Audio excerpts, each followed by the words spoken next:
The most dangerous person in the digital age is the one who stays silent. We live in a world where almost everything is shared. Birthdays, coffee cups, sunsets, tears, laughter filtered into perfection, even pain, carefully edited for sympathy. And yet, some people remain completely invisible. They scroll quietly, they observe deeply, but they rarely, if ever, post. You probably know someone like that, or maybe you are that person. And the question that lingers in everyone's mind is simple. Why? Why would someone choose silence in a world addicted to attention?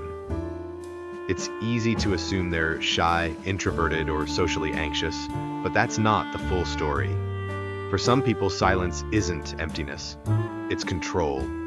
It's the power to decide what the world doesn't get to know. Because whether we admit it or not, social media has quietly reshaped how we define ourselves.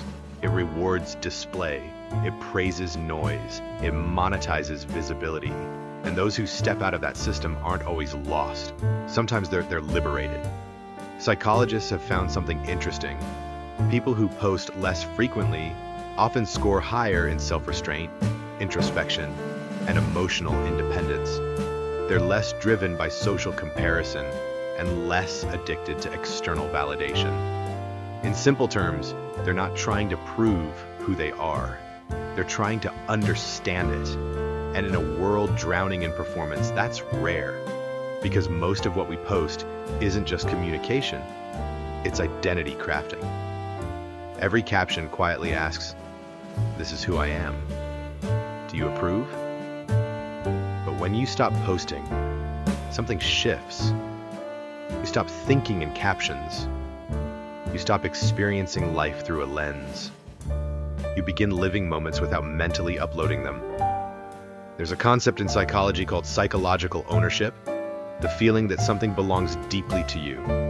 A memory, a thought, an experience, and the moment you post it, that ownership weakens. It becomes shared property, open to judgment, interpretation, distortion. Some people don't post because they want their moments untouched, private, unfiltered, sacred. That's not withdrawal. That's protection. But not everyone who stays silent is at peace. For some, silence is discipline. For others, it's fear. Fear of judgment, fear of being misunderstood, fear of being ignored. There's a subtle anxiety psychologists call self-presentational pressure, the exhausting awareness that you're always being watched, even when you're not. And for many people, that pressure becomes unbearable. So they step back, not because they don't want connection, but because visibility feels emotionally expensive. Here's something most people don't realize.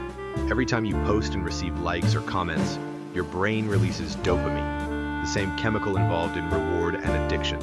Over time, you don't just share experiences, you start chasing reactions.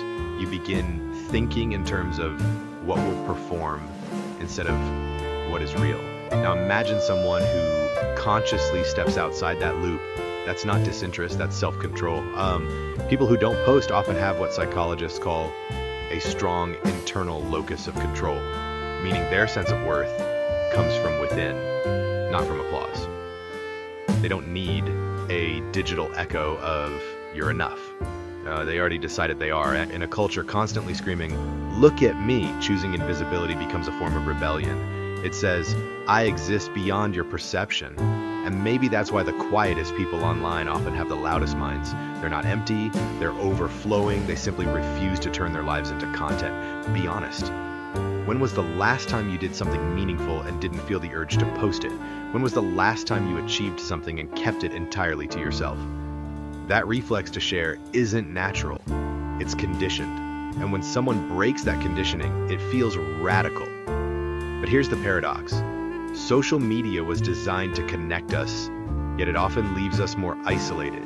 When you stop posting, you start noticing who checks in without reminders, who remembers you without updates, who values you without proof. That kind of connection, raw and unbroadcasted, feels warmer, heavier, real. There's a quiet confidence in that. Not the loud declaration of self online, but the calm assurance of self offline. Some people say, if you didn't post it, did it even happen?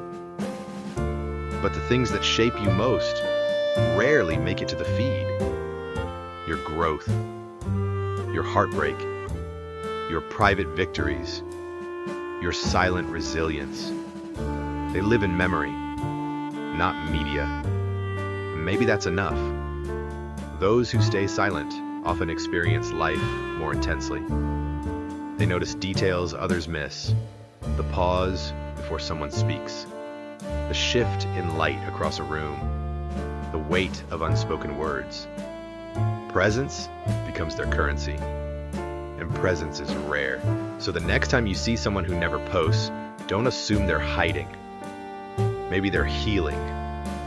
Maybe they're observing. Maybe they simply remembered something the rest of us forgot.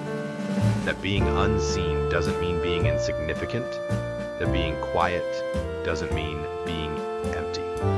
And that sometimes the strongest identity is the one that doesn't need an audience. Because in the end, we weren't meant to be performances. We were meant to be people. And the people who don't post remind us of that. Every quiet, unfiltered, beautifully invisible day.